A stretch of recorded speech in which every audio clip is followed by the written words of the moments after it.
Episode 9, the Season 1 finale of Tulsa King, titled Happy Trails, is absolutely phenomenal. This entire season was absolutely amazing, especially for it to be Stallone's first leading role in a scripted television series. I'm really surprised it was 9 episodes. I thought it would be 10 episodes, but the way they played it out was really, really good. This episode is close to, I want to say, 26 to 32 minutes long. It's really, really straightforward, front and center. After the events of episode 8, Adobe Walls, Stacy is recovering in the hospital after being shot by Kalen Waltrip. Dwight goes to the hospital, gives his condolences and everything. He's gonna, says to Stacy that he will avenge for what happened. And Dwight finds out from Armand that Chicky's in town. And not only that, the episode opens in Brooklyn in 1997 with a flashback where we find out how Dwight ended up in prison and how Armand was there, Chicky and Vince, and everything that went into it. And it's absolutely crazy that he went away for 25 years for what he did in this flashback. Lost all of 25 years of his life just for this one thing, because he was a made man and he always kept his mouth shut. And not only that, he gets his team together to go after Kalen Waltrip. Well, Bodhi kind of hacks into Kalen's computer that the ATF has and takes all the $8 million out of it. Not only that, he gives Stacy $1 million of those dollars as well. Now, we have aspects of things happening.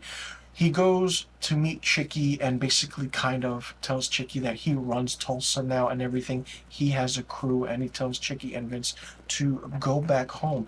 And he gives Goody an ultimatum: stay with Chicky or be on my side. I'll give you 3 seconds. Goody, of course, goes on Dwight's side. Now, I'm curious to see if Goody is actually with Dwight or if he's actually, working with Chicky to still find out what's happening. So, after the events of what all goes down, there is a big shootout at the Bread to Buck at the end of this episode. Absolutely crazy, and it's really quick. There's a great fight scene and a quick fight scene with Kalen Waltrip and Dwight Manfredi, and it's really, really good, and it's just eye-opening how crazy stuff happens and how everything just closes out its own story. We fast forward 3 months later, the Bread to Buck will become a casino and cabaret lounge now. And we see that not only that, Mitch is on stage singing, Garrett Hudlin's character. And in a previous scene, he talked with his father about, how to, if he trusts Dwight, and the father does trust Dwight. Not only that, we see Tina in town, Dwight's daughter coming in, and with the grandkids, they're at the Fenario Ranch where Dana Delaney owns. It's great, it's interesting, and something big happens at the end of this episode that is really, really so crazy that makes Stacy really annoying as a character because she's doing it for her job. What are the next steps? I don't know, because Stacy is just that much of a bitch, and it's so annoying that she did this to Dwight. I'm not going to say what happened, but you'll just have to see the season 1 finale to find out. This was a fantastic season 1 of Tulsa King. It's one of those shows I'm pretty sure that nobody's watching, but with word of mouth and reviews like mine, people will start watching this show. It's great. It's a mix of mafia capo with, a crime with cowboys and everything, and not only that, it's a really fun show. Every character has their own different, unique way of, being their own character in this show. And seeing Stallone really front and center in a scripted television series is something that I didn't think I would see. He has made amazing movies. He's Rocky, he's Rambo, he is that iconic 80s, 90s action star, and still is at his really, really young age of 76. So it's absolutely crazy and insane.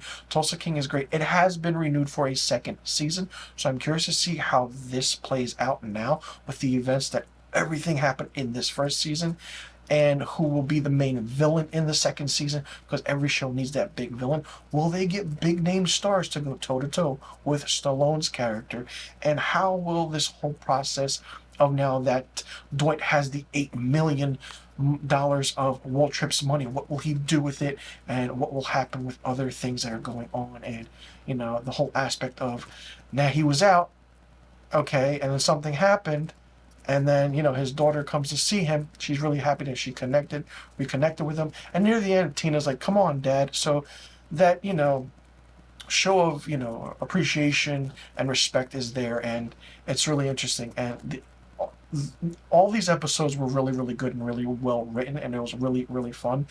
All of these episodes were not written by Taylor Sheridan, but it's really different than how it was. I'm curious to see when season 2 will happen of Tulsa King, because this is a phenomenal show, a show that you need to check out if you are a fan of anything of the certain genres that are really in what we saw in this season of Tulsa King. For me, season 1 of Tulsa King gets 5 out of 5 stars. Let me know in the comment section below what you thought about Tulsa King, the entire first season, and all of the episodes. Did you like it? Did you not like it? What did you think of it? What was your favorite episode? What was your least favorite episode? What did you think about Stallone's acting in his first scripted television series? What did you think about the other characters? Who was your favorite character? Who was your least favorite character? Who do you think will be the big villain in the second season? You can just give me a guess. And do you think that the second season will have a big name actor go toe to toe with Stallone? And where do you see the second season going? And how do you see the story playing out in the second season of Tulsa King? So let me know in the comment section below about all the questions I just asked. And also let me know what rating you would give Tulsa King. And be sure you click that subscribe button and hit that notification bell for new review videos on my channel. I'll see you all for season 2 of Tulsa King, and thank you for tuning in.